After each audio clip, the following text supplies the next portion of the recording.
bonsoir mesdames et messieurs, et merci d'être venus. Donc l'homme aux 6000 langues, cela veut dire 6000 langues vivantes parlées dans le monde. En fait, on peut dire qu'il y a entre 6000 et 6500 langues vivantes aujourd'hui parlées dans le monde.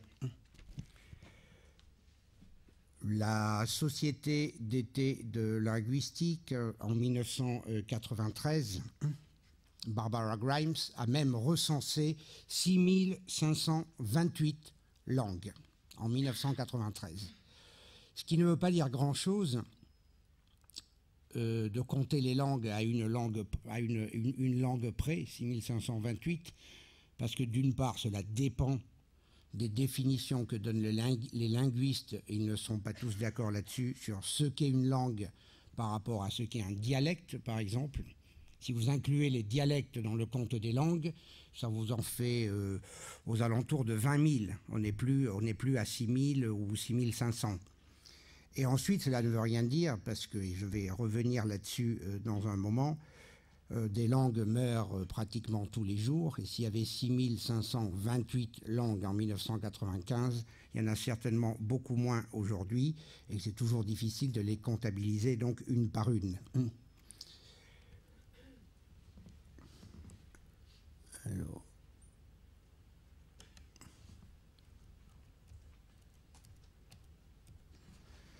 Donc 6000 à 6500 langues parlées dans le monde.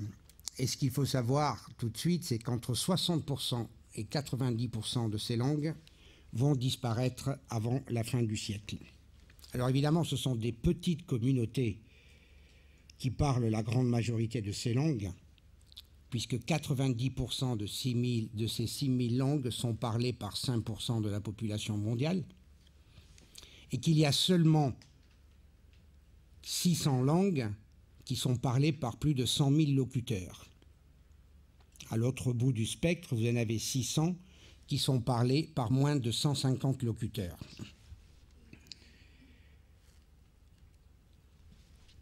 Donc le tableau des 12 langues les plus parlées dans le monde, et là les statistiques sont toutes récentes puisqu'elles sont extraites de l'Atlas des langues qui date de 2003, donc ces langues-là évidemment ne feront pas partie dans les années qui viennent, ou dans les décennies qui viennent, des langues qui vont disparaître. Vous avez en numéro 1 le chinois, le mandarin, qui est parlé par 850 millions de locuteurs. En deuxième position, l'hindi. En troisième position, l'espagnol. Et je me souviens de tableaux d'il y a une quinzaine d'années de recensement des langues les plus parlées dans le monde, où l'anglais était en troisième position. Donc contrairement à ce qu'on pourrait imaginer, l'anglais recule. Et il recule non pas au bénéfice du français, vous voyez que le français est quand même assez loin, mais il recule au bénéfice de l'espagnol qui comptait donc l'année dernière, ou il y a 2 ans, en 2003, 350 millions de locuteurs. En 4, vous avez l'anglais, puis l'arabe, le bengali, le portugais, le russe, le japonais, l'allemand, le français, qui arrive en 11e position, et le cantonais, qui est une langue chinoise, ou qui compte 80 millions de locuteurs, c'est-à-dire 10 fois moins quand même que le mandarin, qui est la langue officielle de la Chine. Donc le français, avec ses 90 millions de locuteurs, vous le voyez, ne figure pas parmi les 10 langues les plus parlées dans le monde. Certains linguistes estiment cependant qu'il continue à garder une place de choix, sinon la seconde, du moins la troisième, derrière peut-être le chinois et l'anglais, en termes non pas de nombre de locuteurs, le nombre de locuteurs du français est très loin de celui du mandarin ou de l'anglais, mais comme langue de diffusion universelle et d'importance dans les institutions internationales et dans l'activité mondiale de traduction. Donc, en dehors du problème du comptage simple du nombre de locuteurs d'une langue, vous avez l'influence d'une langue ne se limite pas au nombre de locuteurs dont elle dispose. Mais je voudrais tout de suite aborder le problème de savoir qu'est-ce qu'une langue. Alors vous trouverez autant de définitions que de linguistes, ou pratiquement. Chaque linguiste a à peu près sa propre définition de ce qu'est une langue. Donc je vous propose aujourd'hui la définition de Ferdinand de Saussure, dont on estime qu'il était le fondateur de la science linguistique contemporaine, qui est qu'une langue est à la fois un produit social de la faculté de langage et un ensemble de conventions nécessaires adoptées par le corps social pour permettre l'exercice de cette faculté chez les individus. C'est la définition d'une langue vivante. Il existe évidemment, et vous le savez bien, des langues mortes, c'est-à-dire des langues qui n'ont plus d'usagers, qui n'ont plus de locuteurs. Alors ces langues mortes peuvent être très connues et même très étudiées. C'est le cas du latin, du sanskrit, qui est moins étudié que le latin, certes, mais qui est quand même très étudié, du moins dans certains pays, du chinois classique, qui est étudié dans toutes les écoles primaires et secondaires de Chine. Ce sont des langues mortes. Il existe des langues mortes qui sont très peu étudiées, mais qui sont relativement connues, comme par exemple le sumérien et l'akkadien, mais ce sont là vraiment des exceptions. La plupart des langues mortes sont des langues dont il ne reste absolument aucune trace. Donc ce n'est pas du tout les deux exemples que je viens de citer, du latin ou du sumérien. Quelles sont les différences dont je vous ai un petit peu parlé au début de cette conférence entre langue et dialecte? Parce que sur le plan linguistique, rien ne distingue une langue d'un dialecte. Comme les langues, les dialectes ont une phonétique, une syntaxe, une morphologie, un lexique, et la distinction entre langue et dialecte, distinction pour laquelle il n'y a vraiment pas de consensus parmi les linguistes à l'heure actuelle, relève plutôt de critères extra-linguistiques qui sont des critères sociopolitiques. Il y a bien une définition proprement linguistique de ce qu'est une langue et de ce qu'est un dialecte. Du point de vue purement linguistique, on dira que deux idiomes appartenant à une même famille sont considérés comme des langues et non pas comme des dialectes si les locuteurs de ces deux idiomes ne se comprennent pas entre eux. S'ils ne se comprennent pas entre eux, vous avez affaire à deux langues. S'ils se comprennent entre eux, vous avez affaire à des dialectes.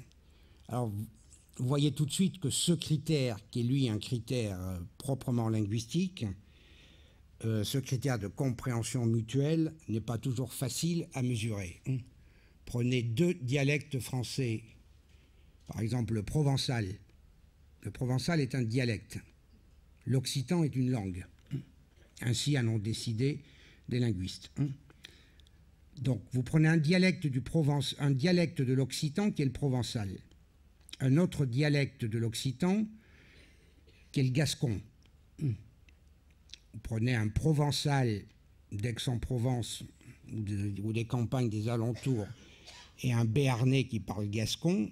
Si l'un parle provençal et l'autre gascon, il n'est pas du tout évident qu'il y ait une intercompréhension mutuelle qui est assurée. Et pourtant, ce ne sont pas deux langues, ce sont deux dialectes. La langue, il n'y en a qu'une, c'est l'occitan. Prenez un chinois de Pékin et un chinois de Canton. Alors là, je peux vous le dire, c'est quand même ma spécialité, que l'intercompréhension est nulle. Si vous mettez un chinois de Pékin et un chinois de Canton, le premier parlant le mandarin standard et l'autre le cantonais, ils se comprendront à peu près à hauteur de 5%, pas plus. Et pourtant, le mandarin et le cantonais sont des dialectes d'une langue qui est la langue nationale de la Chine populaire, qui est le chinois. Le mandarin et le cantonais sont considérés comme des dialectes. Prenez le cas, et c'est le dernier exemple que je prendrai, du danois, du norvégien et du suédois. Un danois, un norvégien et un suédois, lorsqu'ils se parlent entre eux dans leur langue respective, qui est le danois, le norvégien et le suédois, se comprendront à peu près à hauteur entre 70 et 80%. Et pourtant, ce ne sont pas des dialectes, ce sont des langues. Le danois est une langue, le norvégien est une langue et le suédois est une langue. Autrement dit, en dehors de cette définition proprement linguistique, dont le critère essentiel est l'intercompréhension mutuelle entre les locuteurs pour décider s'ils parlent des langues ou s'ils parlent des dialectes, c'est superposer une définition qui a des critères extra-linguistiques, qui est basée sur des critères extra-linguistiques qui sont des critères sociaux ou politiques, et surtout politiques, qui vous dit qu'une langue est un dialecte. Une langue est un dialecte qui est reconnu par une autorité politique locale ou nationale et qui ensuite est normalisé ou sur le point d'être normalisé. Il est évident que le Danemark est un pays, donc le danois, c'est la langue nationale du Danemark, c'est une langue. Le suédois est un pays qui est tout à fait différent du Danemark. Le norvégien est un pays, la Norvège est un pays qui est différent aussi du Danemark ou du suédois. Ce sont donc considérés comme des langues. Donc vous voyez ces deux critères qui se superposent et qui entretiennent une certaine confusion entre une définition proprement linguistique qui est pratiquement inapplicable et une définition politique qui tend de plus en plus à s'imposer pour décider ce qu'est un dialecte et ce qu'est une langue. Donc ces 6000 à 6500 langues vivantes parlées dans le monde, les linguistes, dont la tâche essentielle, dont une des tâches essentielles est de les classer, les regroupent dans des familles. Donc habituellement, les linguistes distinguent 400 à 500 familles. Certains, dont le linguiste britannique Daniel Nettle, distinguent seulement 250 familles. Mais généralement, il y a un consensus pour reconnaître que ces 6000 à 6500 langues peuvent être regroupées dans 400 à 500 familles. Comme exemple de famille, vous avez l'indo-européen, les langues austronésiennes sont des familles, les langues altaïques, le basque est une famille à lui tout seul, le burushaski, qui est une langue parlée dans les montagnes du nord du Pakistan, qui est aussi un isolat, qu'on appelle un isolat, c'est-à-dire une langue, la langue burushaski équivaut à une famille. Donc c'est une famille à lui tout seul, le burushaski, comme le basque. Ce qui veut dire que pour l'instant, on ne sait pas à quelle famille il convient de rattacher des langues comme le basque et le burushaski. Donc pour l'instant, la seule solution qui reste aux linguistes, c'est de considérer qu'ils forment des familles à eux tout seuls, et on appelle cela des isolats. Mais vous verrez qu'il y a certaines idées et hypothèses de regroupement qui ont décidé que le basque pouvait appartenir à une famille linguistique et n'être plus en conséquence un isolat. Donc on distingue ces différentes familles. Alors certaines de ces familles comptent énormément de langues. Par exemple, la famille austronésienne compte 1201 langues. Toujours d'après le comptage effectué en 1993 par Grimes sur les 6528 langues parlées dans le monde. Donc la famille austronésienne, vous voyez, compte 1201 langues. Le basque, c'est une famille à lui tout seul, je viens de le dire. Il n'y a pas non plus, donc vous voyez que les corrélations sont quand même pas évidentes de ce côté-là. Il n'y a pas non plus de corrélation entre le nombre de familles linguistiques et le nombre de langues dans un espace géographique donné. L'Afrique, qui est un continent qui compte plusieurs centaines de langues, l'Afrique centrale, qui compte plusieurs centaines de langues, compte des langues qui appartiennent pratiquement toutes à une seule et même famille, qui est la famille des langues bantoues. Donc il y a des centaines de langues, mais une seule famille. Ensuite, à l'intérieur des familles, les linguistes distinguent des sous-familles ou des branches. Par exemple, l'indo-européen compte 9 branches, ou d'autres linguistes pensent qu'il y a 12 branches. Et donc les langues germaniques, qui sont une branche, qui regroupe l'anglais, l'allemand, le suédois, le danois, le norvégien dont on vient de parler, etc. Les langues celtiques sont une branche de la famille indo-européenne, les langues slaves, les langues romanes. Alors des langues romanes, il y en a 11. Il y en a 5 qui sont des langues nationales officielles, ce sont les langues nationales officielles de 5 pays, qui sont le français pour la France, l'espagnol pour l'Espagne, l'italien pour l'Italie, le portugais pour le Portugal et le roumain pour la Roumanie. Donc 5 langues nationales et 6 langues romanes qui ne sont pas des langues nationales, mais qui sont des langues et non pas des dialectes, l'occitan, dont je viens de vous parler il y a quelques minutes, le catalan, donc le catalan est une langue, le galicien est une langue, parlée évidemment en Espagne, mais l'andalou n'est pas une langue. L'andalou, si vous voulez faire quelque chose de l'andalou, il faudra le considérer comme un dialecte, pas une langue, puisqu'il n'a pas été reconnu comme une des 11 langues romanes. Donc le rhéto-romanche, le corse est une langue. Donc parmi ces 6 langues qui ne sont pas des langues nationales, vous en avez 2 qui sont parlées en France, qui sont l'occident et le corse. Le sarde est une langue. Allez savoir pourquoi le sicilien n'est pas une langue. Le sarde est considéré comme une langue. Le sicilien, c'est un dialecte italien du sud, sans doute, et pas du nord, évidemment, mais ce n'est pas une langue. Oui. Alors que le corse est une langue.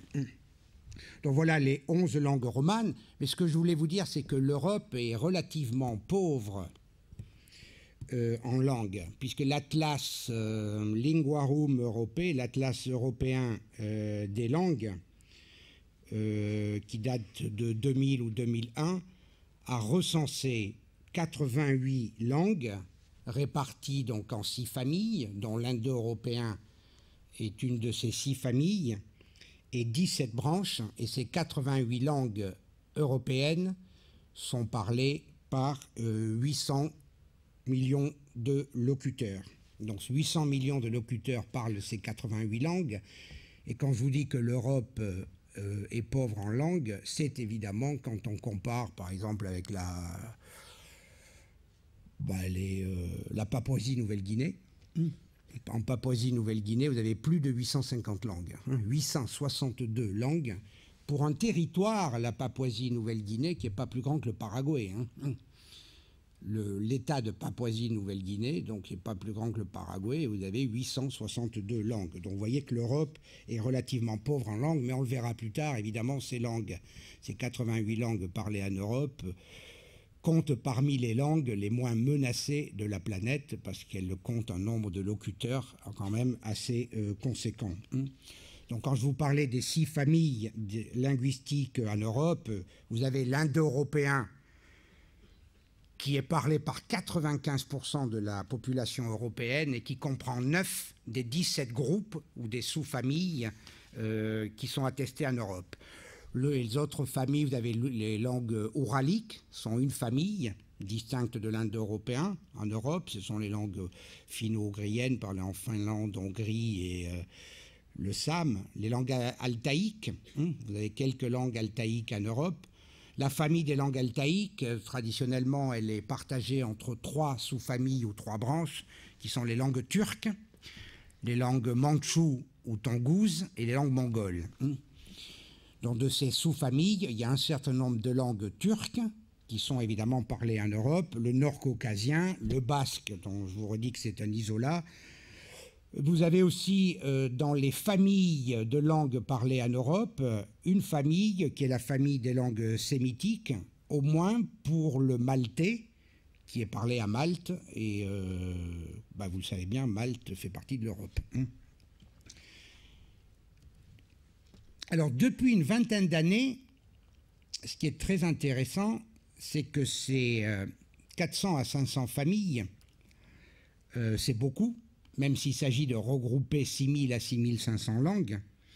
Et depuis donc une vingtaine d'années, on a vu apparaître un nombre important de tentatives de regrouper entre elles plusieurs familles. Et si on regroupe entre elles plusieurs familles, on les regroupe sous un concept qui est apparu et qui s'appelle la macrofamille. Ces tentatives de regroupement ont commencé au début des années 60 par le linguiste américain Joseph Greenberg en 1963, qui a proposé une hypothèse qui aujourd'hui est acceptée par à peu près tout le monde, qui consistait à dire que toutes les langues africaines, donc les centaines de langues africaines, appartenaient simplement à 4 macrofamilles. Ensuite, en 1971, le même Greenberg a proposé une hypothèse que les centaines de langues du Pacifique, et notamment de Papouasie-Nouvelle-Guinée, pouvaient appartenir seulement à 2 macrofamilles. Ensuite, il a décidé de regrouper différentes familles des langues amérindiennes d'Amérique du Nord et d'Amérique du Sud et de regrouper toutes les langues d'Amérique en seulement 2 macrofamilles. Il n'a pas été le seul à tenter ces regroupements. Plusieurs autres linguistes ont travaillé dans la même direction, et notamment une école importante de linguistes russes, avec des linguistes comme Sergei Starostin ou Dolgopolsky, qui ont proposé aussi des regroupements de familles en macrofamilles extrêmement intéressants. Donc je vous passe les détails. Je voulais simplement vous dire, et cela figure donc sur l'écran, qu'en 1997, Merritt Roulen a repris les différentes hypothèses qui avaient été avancées par les uns et par les autres et a proposé que toutes les langues du monde pourraient appartenir à seulement 12 macrofamilles. Vous voyez bien qu'on est loin des 400 à 500 familles, qui était l'hypothèse traditionnelle des linguistes pour regrouper les 6000 à 6500 langues du monde. Et ces 12 macrofamilles, vous les avez sur l'écran. Il y en a 4 qui sont en Afrique et qui regroupent toutes les langues d'Afrique. Le Khoisan pour les langues parlées en Afrique du Sud et en Tanzanie.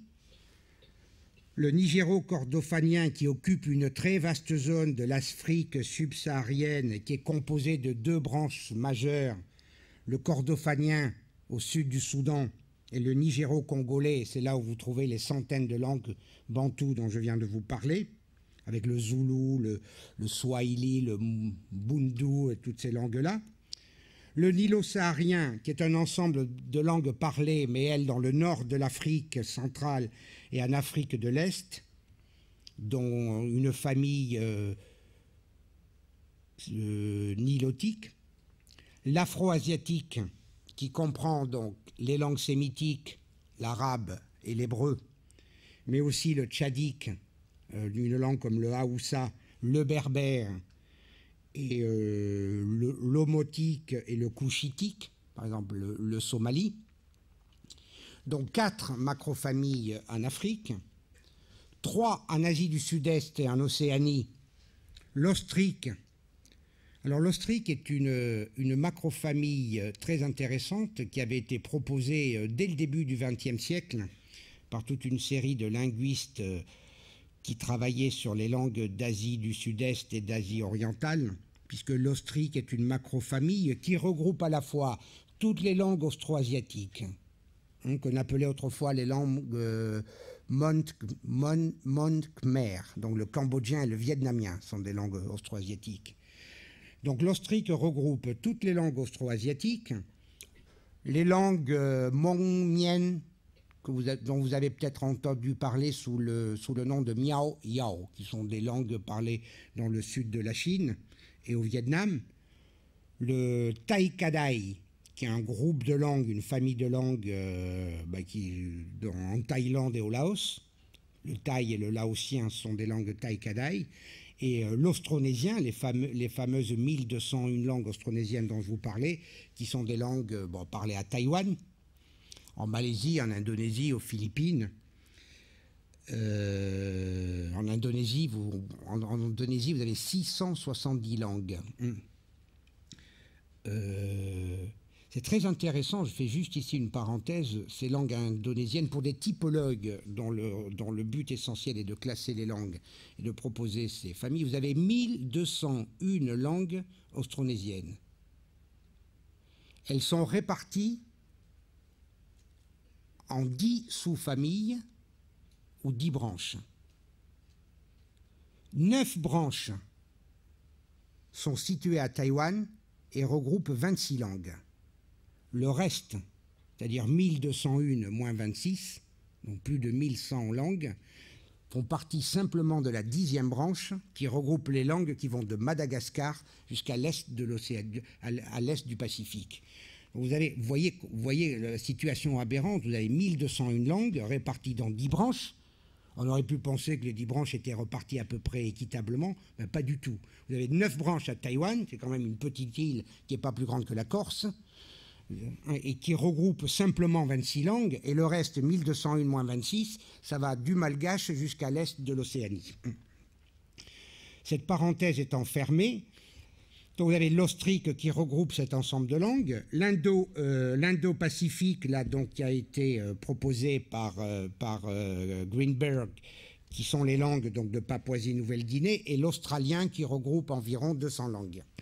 En Amérique, vous n'avez plus qu'une seule macrofamille. Alors évidemment, après, elle sera divisée en 11 sous-familles ou branches pour comprendre toutes les langues parlées en Amérique du Nord, en Amérique centrale et en Amérique du Sud. Mais vous n'avez plus qu'une seule famille qui est l'Amérinde. Et pour l'Eurasie, vous en avez 4 qui sont le dravidien, donc ce sont les langues du sud de l'Inde, le tamoul par exemple ou le baroui, le kartvélien, qui est une famille à lui tout seul, qui sont des langues parlées en Géorgie, et l'eurasiatique. Alors là, c'est extrêmement intéressant. Ça, c'était l'hypothèse de Greenberg et de Roulen, de faire une macrofamille qui s'appelle l'eurasiatique, qui réunit, tenez-vous bien, l'indo-européen, donc toutes les langues dont je viens de parler, et notamment le français, qui est une branche qui appartient à la branche romane de la famille indo-européenne.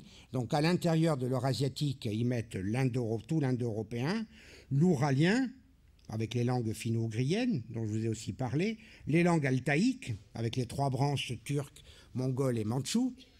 À l'intérieur de l'eurasiatique, vous allez aussi avoir un groupe dont personne n'a jamais su trop quoi faire, qui est un groupe qui est japonais, coréen, aïnou. Le japonais...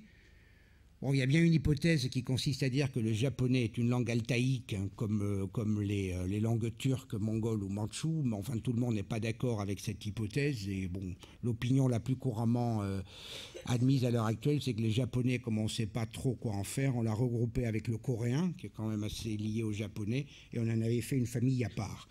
Donc Roulen et Greenberg mettent le japonais, le coréen et l'aïnou dans l'eurasiatique. L'esquimau aléoute, qui est parlé au Groenland, est aussi dans les langues asiatiques. Et une 12e macrofamille aussi à l'intérieur de la zone géographique de l'Eurasie, qui est le Déné-caucasien, qui est une hypothèse qui n'est pas moins intéressante que l'hypothèse de l'Eurasiatique, puisque dorénavant, le basque, dont on savait non plus pas trop quoi faire et qu'on avait considéré comme un isolat, va être à l'intérieur du Déné-caucasien. Évidemment, dans Déné-caucasien, vous avez caucasien, donc les langues caucasiennes, dont le tchétchène, par exemple, on parle beaucoup de la Tchétchénie en ce moment, est une langue caucasienne, elle va être dans le Déné-caucasien. Le bourrouchaski, la fameuse langue des montagnes du nord du Pakistan, dont je vous ai dit qu'elle était comme le basque, on ne savait pas trop quoi en faire, c'était un isolat, bon, on la met dans le Déné-caucasien. Le yénicéen, qui est représenté par une seule langue, qui est vivante et encore qui est en train de mourir, bientôt il n'y aura plus de yénicéen, c'est le ket, parlé en Sibérie centrale. Le sino-tibétain a été mis dans le Déné-caucasien. Donc à l'intérieur du sino-tibétain, vous avez la conception classique, c'est vous aviez le sino-tibétain, qui était partagé entre 2 branches, toutes les langues chinoises, donc le chinois, et la deuxième branche, toutes les langues tibéto-birmanes. Donc le chinois, dorénavant, est mis dans la macrofamille du Déné-caucasien, selon l'hypothèse de Roulen. Donc cette classification, vous vous en doutez, elle est quand même extrêmement révolutionnaire. De regrouper 6000 à 6500 langues en simplement 12 macrofamilles, elle est loin et très loin d'être l'objet d'un consensus, même vague, de la part des linguistes. Les 4 macrofamilles des langues africaines de Greenberg sont aujourd'hui acceptées par la majorité des spécialistes. Mais il en va tout autrement pour les nouvelles hypothèses iconoclastes que sont l'hypothèse de l'Amérinde, l'hypothèse de l'Eurasiatique et l'hypothèse du Déné caucasien.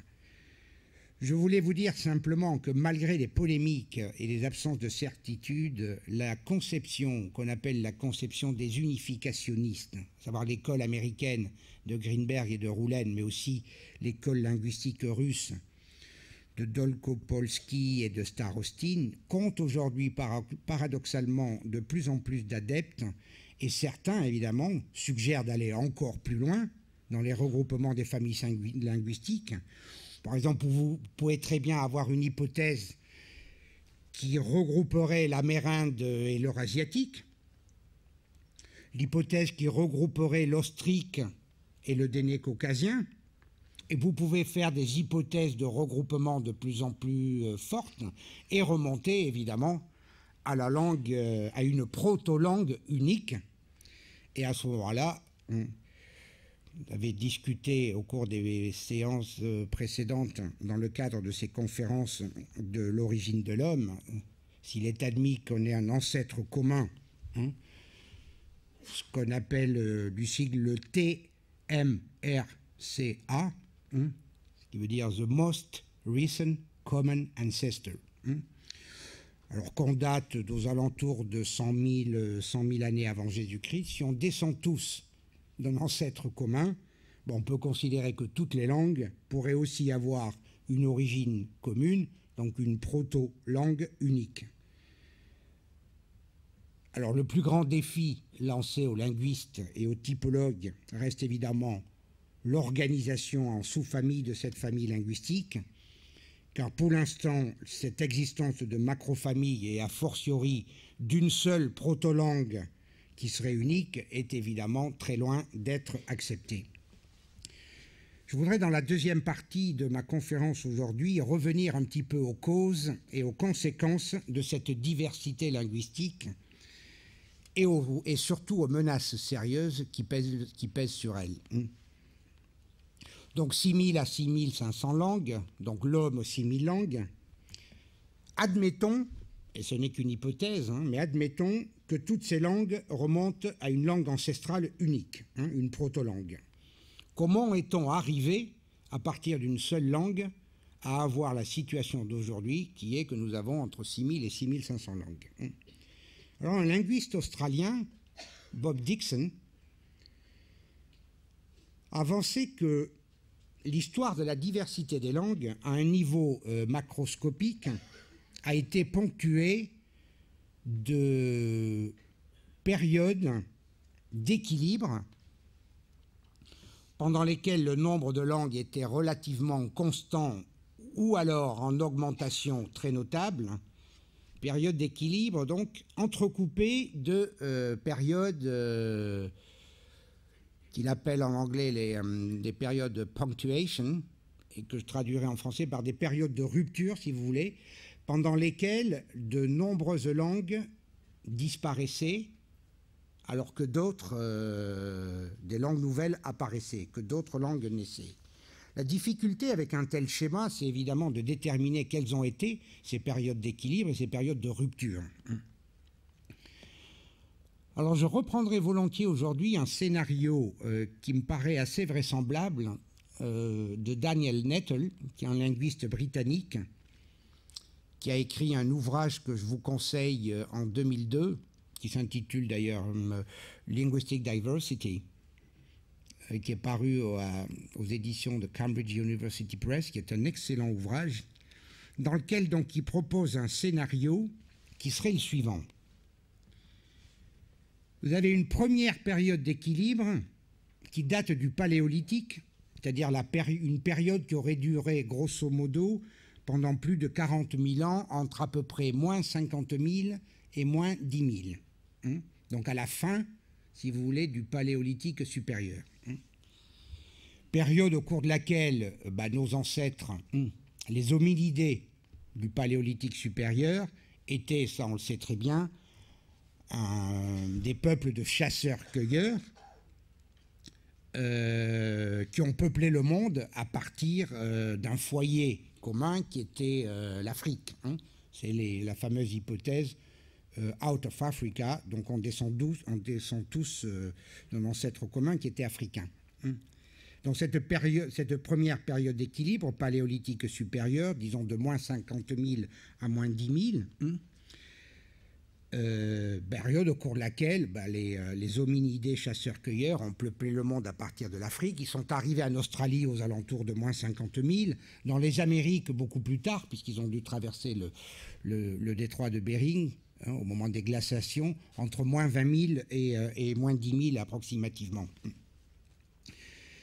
Donc à cette époque, des paléodémographes, comme Hassan ou surtout Biraben, ont fait des calculs et estiment que cette époque-là, il y avait entre 5 et 9 millions d'individus sur la Terre.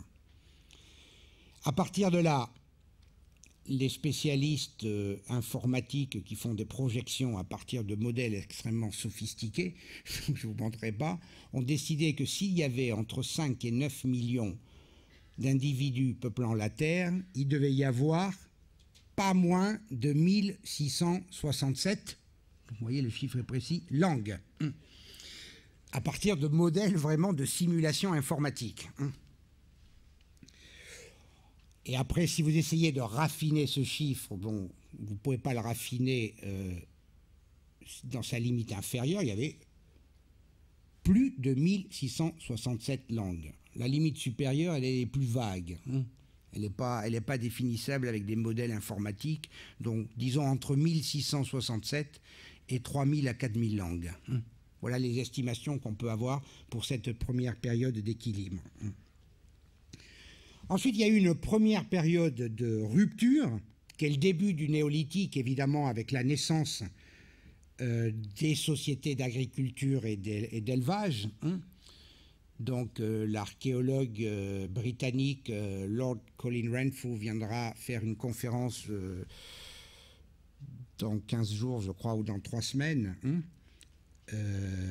qui est l'archéologue qui a été à l'origine de l'hypothèse, une des hypothèses les plus intéressantes de ces 15 dernières années, comme quoi nous, Indo-Européens, descendons tous d'un peuple pacifique de fermiers et d'agriculteurs, et non pas des chasseurs-cueilleurs qui étaient des hordes sauvages qui se déplaçaient à cheval venant d'Asie centrale. Et si nous descendons tous de pacifiques agriculteurs, le foyer de l'agriculture, il était en Anatolie aux alentours de moins 9 000, moins 10 000. Donc cette première période de rupture, qui est le début du néolithique, a vu la naissance de l'agriculture et de l'élevage, qu'on peut dater précisément en Asie occidentale, moins 1800. En Chine, la culture du riz et du millet, c'est moins 7500.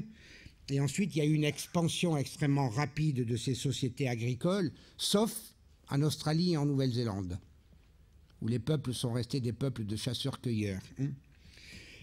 Et donc cette expansion rapide de paisibles agriculteurs a entraîné une première extinction massive des langues qui étaient utilisées par les peuples de chasseurs-cueilleurs. Cela dit, le nombre des langues n'a pas nécessairement décru, surtout sur le long terme. Les langues parlées par les chasseurs-cueilleurs ont disparu. Elles ont été remplacées par les langues que parlaient ces agriculteurs qui ont remplacé les chasseurs-cueilleurs quand ils se sont répandus dans les différentes zones du globe. Donc voilà pour la première période de rupture. Ensuite, vous avez une deuxième période d'équilibre qui, elle, va durer très longtemps, dont des origines de l'agriculture du début du néolithique jusqu'au XVe, XVIe siècle. Et là, on a des estimations précises, toujours par les paléodémographes et par les démographes, là ils sont plus paléo, de la population mondiale. Par exemple, à l'époque du Christ, au début de notre ère, il y avait 252 millions d'individus. Cela dit, on sait que 90% d'entre eux habitaient l'Eurasie, Donc 12 millions simplement habitaient les Amériques, donc aux alentours de 5%, et 12 millions en Afrique subsaharienne, aux alentours aussi de 5%. Moins de 1% de la population de cette époque était en Australie et dans le Pacifique. Et on a des estimations vers 1750, où c'est une population mondiale de 646 millions qui est donnée pour l'Eurasie et l'Afrique du Nord, 18 millions pour les Amériques et 1 million pour l'Australie et le Pacifique. Donc cette poussée démographique considérable a entraîné un accroissement évident de la diversité linguistique, d'autant plus que ces communautés agricoles qui ont remplacé les communautés de chasseurs-cueilleurs se sont fragmentées au fur et à mesure du déroulement de l'histoire en petites unités et petites unités qui ont vraisemblablement toutes, tôt ou tard, été identifiées par leur propre langue. Donc une deuxième période de rupture, là on est à peu près sûr de cette deuxième période de rupture, puisqu'on est sur le 15e, 16e siècle, on commence à avoir beaucoup de documents d'abord sur les estimations démographiques et l'estimation du nombre de langues, donc qui commence avec les fameuses conquêtes maritimes et tout de suite après la révolution industrielle qui a suivi quelques centaines d'années plus tard. Donc cette période de rupture, elle n'est pas terminée. Nous sommes toujours dans cette période de rupture. On peut à la rigueur distinguer deux phases à l'intérieur de cette deuxième période de rupture. Une première phase qui a consisté à exterminer les populations et les langues évidemment qu'elles parlaient. Vous savez qu'entre 50% et 90% des indigènes d'Amérique ont été exterminés au moment des grandes expansions maritimes du XVIe siècle et XVIIe siècle, de la colonisation, à la suite donc des guerres et ensuite à la suite des épidémies. Et la deuxième phase qu'on peut distinguer, c'est une phase au cours de laquelle les populations n'ont pas été ni massacrées ni déplacées, mais où elles ont peu à peu adopté des modèles culturels qui n'étaient pas les leurs et donc emprunté d'autres langues plus prestigieuses. Et là, on est en plein à l'heure actuelle dans cette deuxième phase avec la mondialisation où peu à peu des modèles culturels généraux se répandent et entraînent évidemment la disparition de cultures, dont je vous rappelle que la langue est l'essentiel d'une culture, et donc la disparition des langues.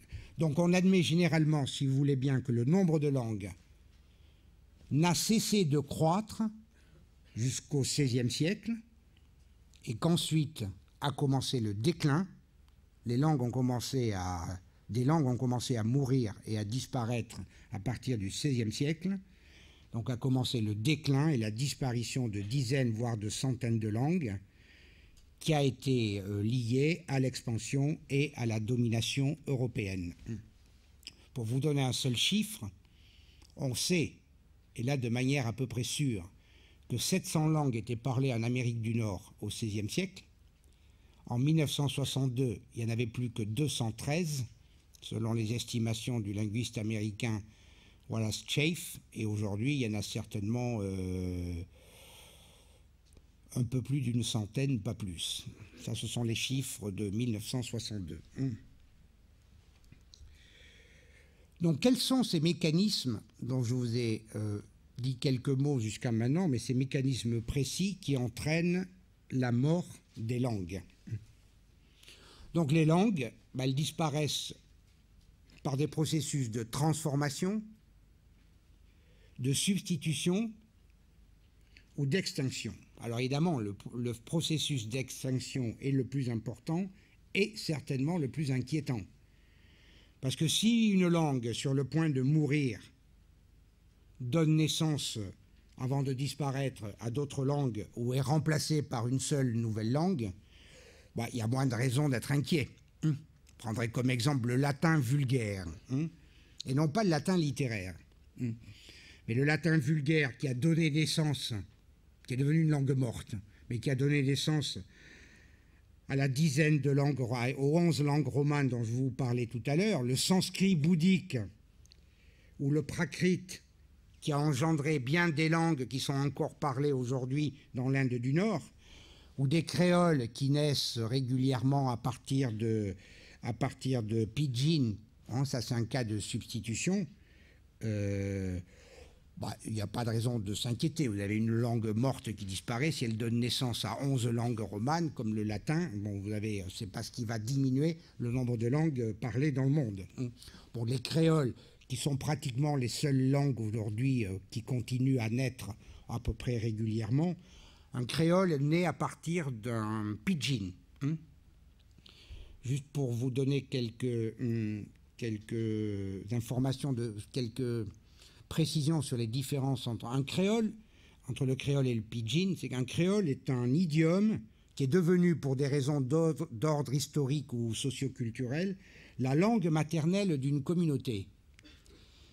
Alors qu'un pidgin, c'est un idiome qui est né du contact d'une langue A avec une langue B. Par exemple, prenez l'anglais, prenez le chinois, puis vous avez un pidgin que vous pouvez appeler comme vous voulez, Chinglish, où il y a moitié de l'anglais, moitié du chinois, ça c'est un pidgin, et qui sert de langue de communication, qui servait de langue de communication aux coulis chinois à la fin de la dynastie mandchoue, au début du XXe siècle, par exemple. Mais le pidgin n'est pas la principale source de communication des gens qui le parlent. Hein, le chinois, quand il est l'esclave chinois, quand il est dans sa famille, il parle chinois.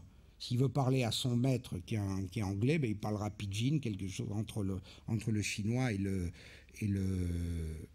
l'anglais. Hein. Donc il n'y a pidgin que lorsqu'il n'y a plus d'intercompréhension avec les deux langues à partir desquelles le pidgin a été formé. Alors un pidgin, c'est aussi très différent de ce qu'on appelle, par exemple, le broken English. Donc, si un étranger parle anglais avec un accent épouvantable ou en faisant des fautes de syntaxe toutes les phrases, etc., il parlera un anglais parlé par les étrangers, qu'on appelle le broken English. C'est très différent d'un pidgin. Mais ce qu'il faut retenir, c'est que le pidgin n'est la langue maternelle de personne. Alors que le créole, c'est un idiome qui est la langue qui est devenue la langue maternelle de toute une communauté. Donc il est normal que les créoles se créent à partir de pidgin. C'est un phénomène qu'on appelle un phénomène de créolisation. Donc les motivations de l'extinction des langues, elles sont connues. Ce que je voulais vous dire, c'est qu'elles sont extra-linguistiques. Une langue ne meurt jamais à la suite d'un processus de décomposition interne à la langue. On aurait pu le penser. Par exemple, les langues changent. Quand une langue change, elle change par des processus internes et par des processus externes. Une langue peut changer par contact avec une autre langue, par exemple.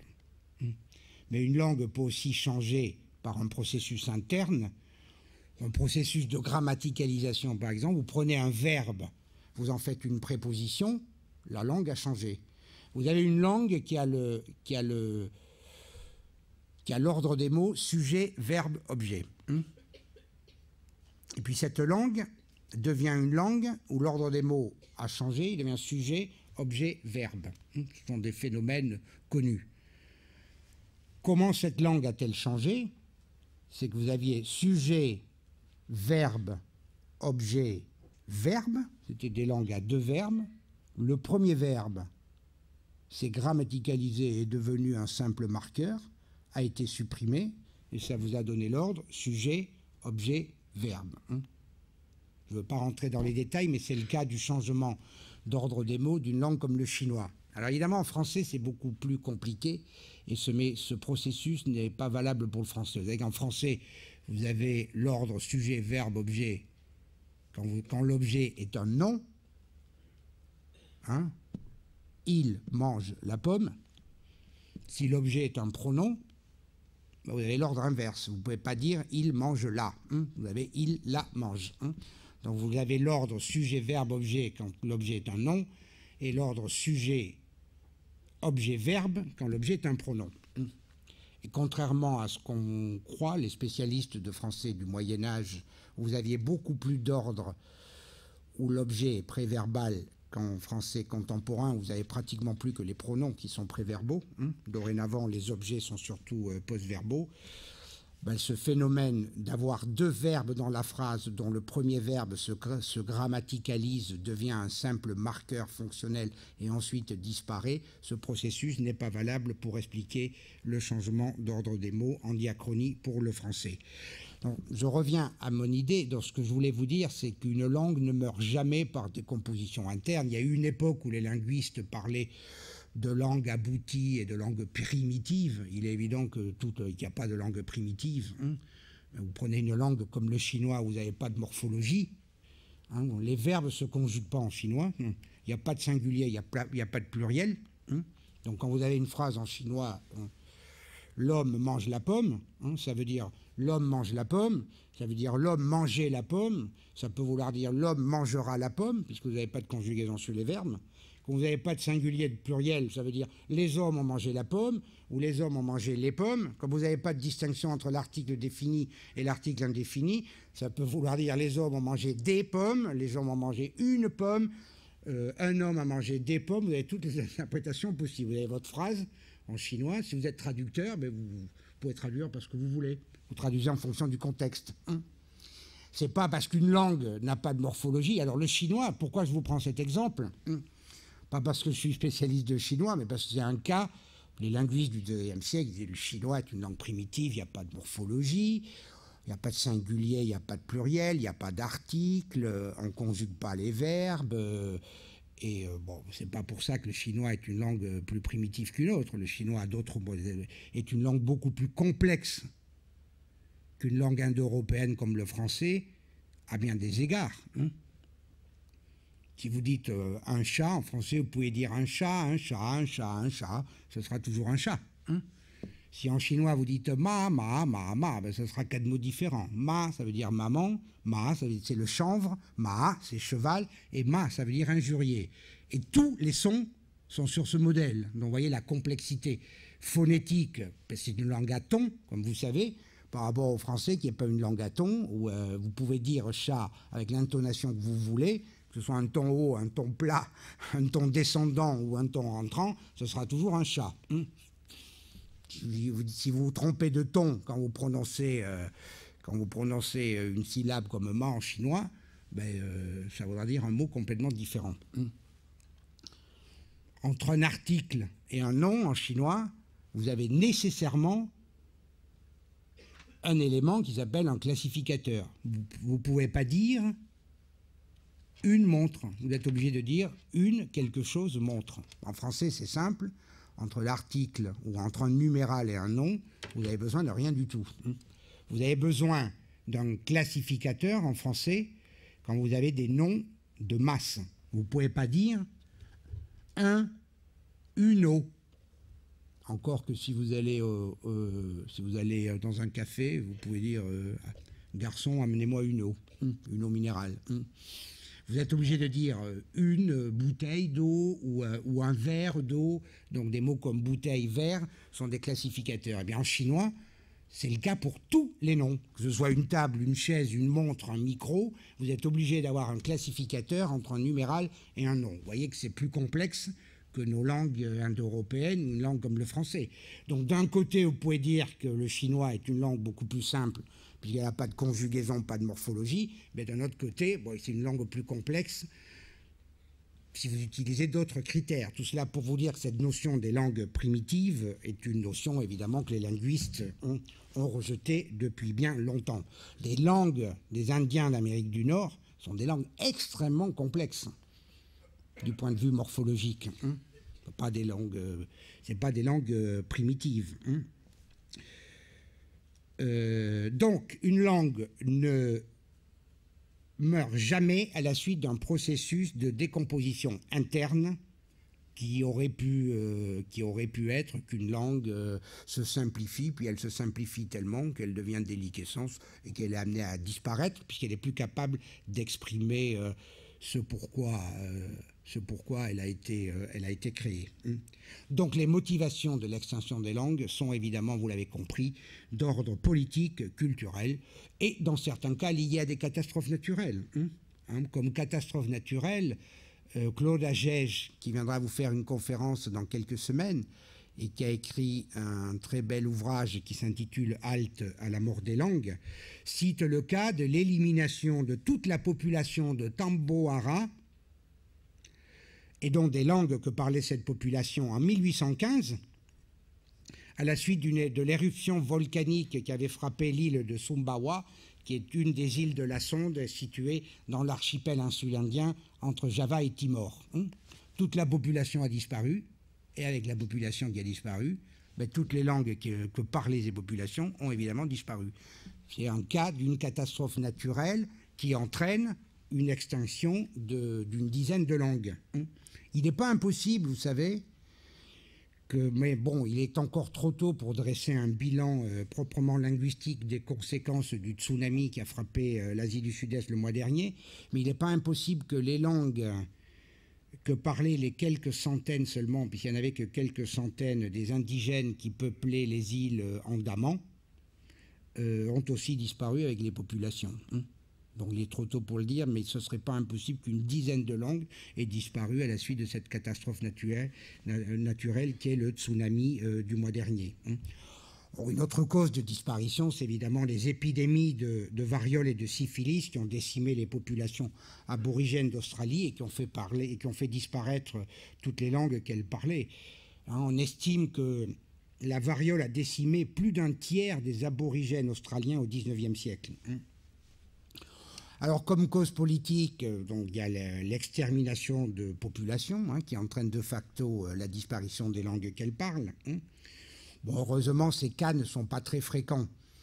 On peut citer le cas de l'extermination dans la Chine occidentale au XIIe siècle d'une population qu'on appelait les Sisia ou les Tangoutes. Qui parlaient une langue tibéto-birmane. Ils ont été exterminés non pas par les Chinois à l'époque, c'est l'époque des invasions mongoles, mais par les Mongols. Ou évidemment les massacres dont je vous parlais tout à l'heure des Indiens par les colonisateurs européens dans les Amériques. Alors il y a des cas, et c'est suffisamment rare pour être souligné, où les envahisseurs politiques, ce sont eux qui sont linguistiquement envahis. Par exemple, les Mandchous qui ont envahi la Chine au début du XVIe siècle, à la moitié du XVIe siècle, et qui ont régné en Chine de 1644 à 1911. Les empereurs chinois étaient tous des empereurs mandchous de 1644 à 1911. Eh bien, ces Mandchous qui ont régné en Chine pendant plusieurs siècles et qui avaient envahi et colonisé la Chine ont été complètement sinisés au point qu'il est devenu pratiquement impossible aujourd'hui de trouver en Chine des communautés mandchous. Donc vous trouvez des communautés mandchous, ça, il n'y a pas de problème, mais vous n'en trouvez aucune qui continue à parler le mandchou, y compris dans l'ancienne Mandchourie, dans le nord-est de la Chine. Ils parlent tous chinois. Donc les envahisseurs politiques ont été linguistiquement envahis par les peuples qu'ils avaient soumis.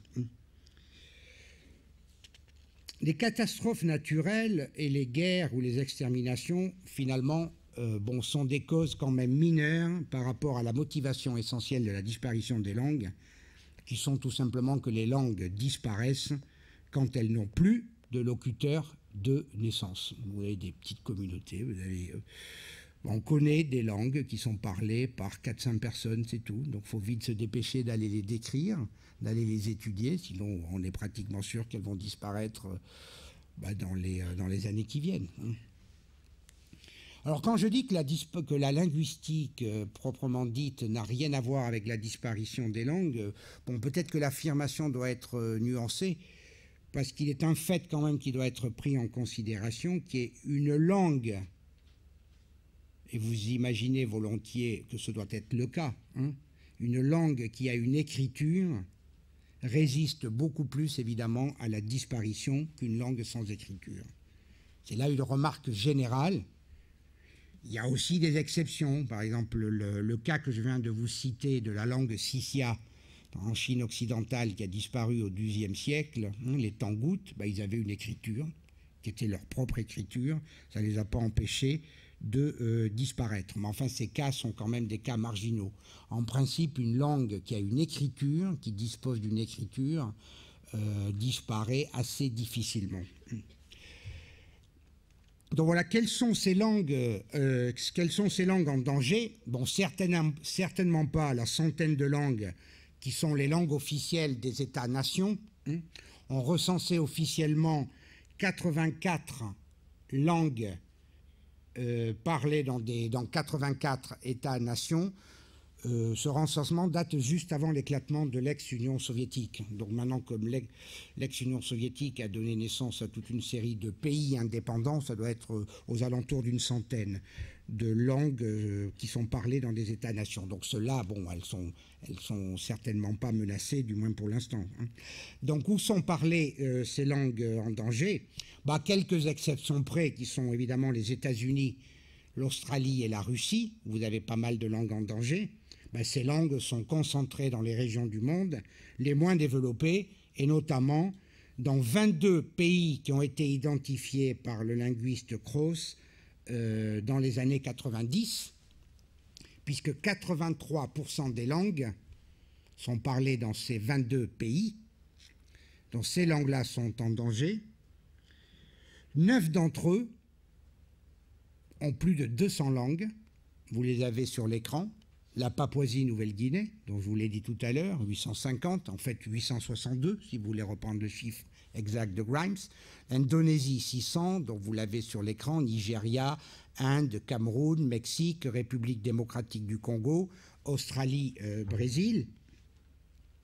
Vous vous rendez compte, en Papouasie-Nouvelle-Guinée, vous avez 850 langues.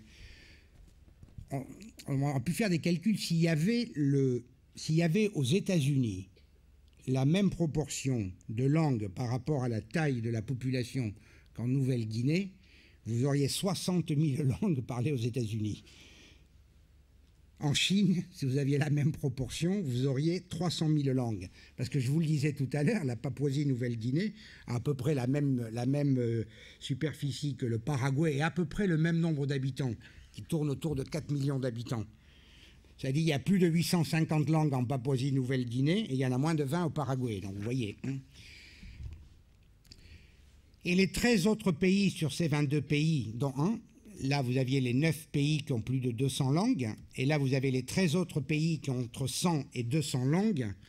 Donc ces 13 autres pays dans l'ordre décroissant du nombre de langues: Philippines, Russie, États-Unis, Malaisie, Chine, Soudan, Tanzanie, Éthiopie, Tchad, Vanuatu, République centrafricaine, Birmanie et Népal.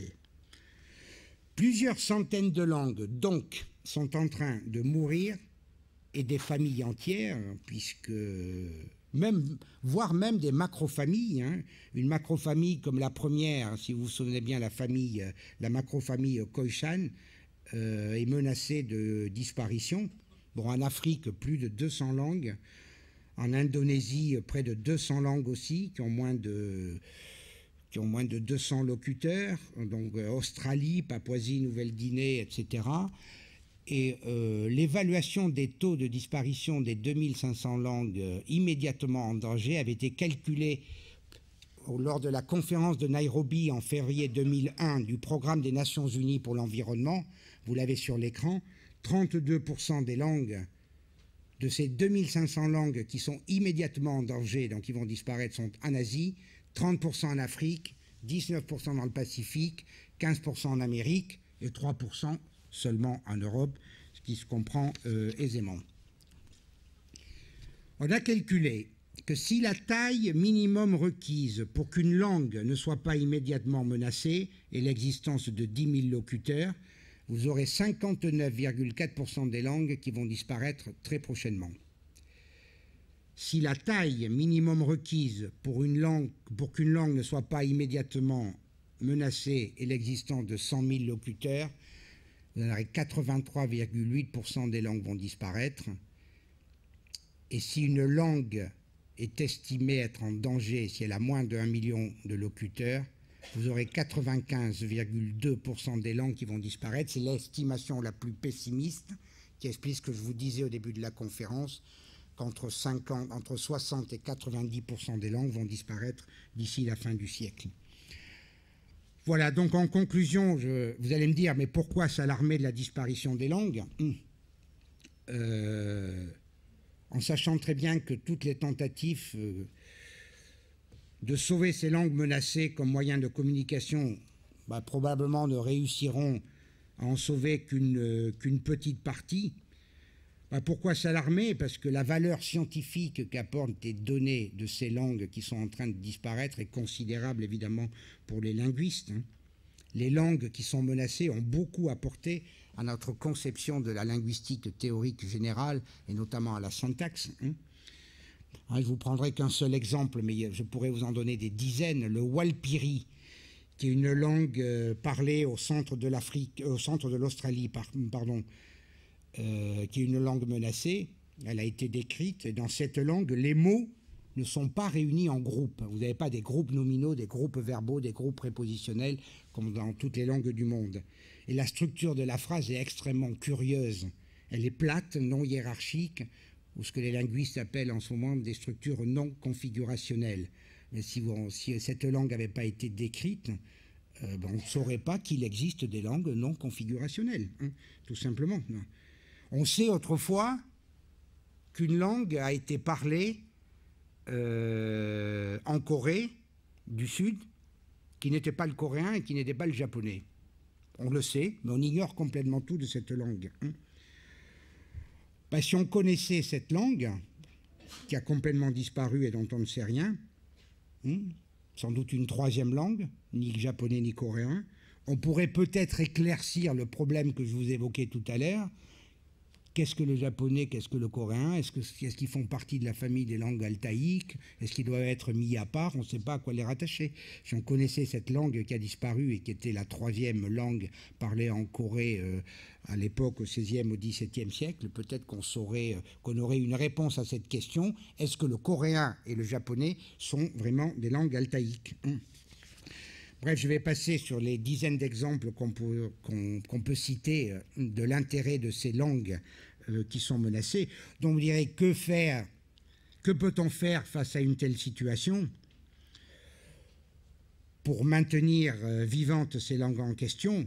Donc, ce que je voulais vous dire, c'est qu'il est certainement possible de ralentir le taux de disparition, puisque l'expérience prouve quand même que lorsque des actions vigoureuses sont entreprises, elles peuvent être couronnées de succès. Et je ne citerai qu'un exemple, c'est les actions entreprises pour sauver le Maori en Nouvelle-Zélande il y a quelques années. Entreprises qui avaient été prises en charge non pas par des linguistes ou par des politiques, mais par des associations internationales puissantes qui ont pris conscience du problème, comme elles le font aujourd'hui, si vous voulez, pour la biodiversité. Parce qu'empêcher que les langues disparaissent, c'est empêcher que les cultures tombent dans l'oubli. La langue, je vous le disais, reste l'instrument essentiel d'une culture et l'instrument par lequel une culture s'exprime. Car finalement, et je conclurai définitivement là-dessus, peu importe de savoir si c'est 2000, 3000 ou 4000 langues qui sont menacées, peu importe le taux de disparition des langues avant la fin du siècle, si vous l'évaluez à 60, 70 ou 90%, mais le message essentiel que je voudrais vous faire passer aujourd'hui, c'est que des milliers de langues sont en danger, que leur disparition est incontestable et qu'on se trouve confronté à une crise majeure dont les conséquences sont absolument inconnues et tout à fait incalculables.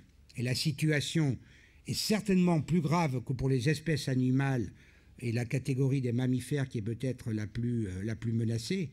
Pourquoi la disparition du panda au Sichuan en Chine ou du condor californien serait-elle plus inquiétante que l'éradiction de toutes les langues parlées par les Esquimaux? Je conclurai là-dessus. Merci de votre attention.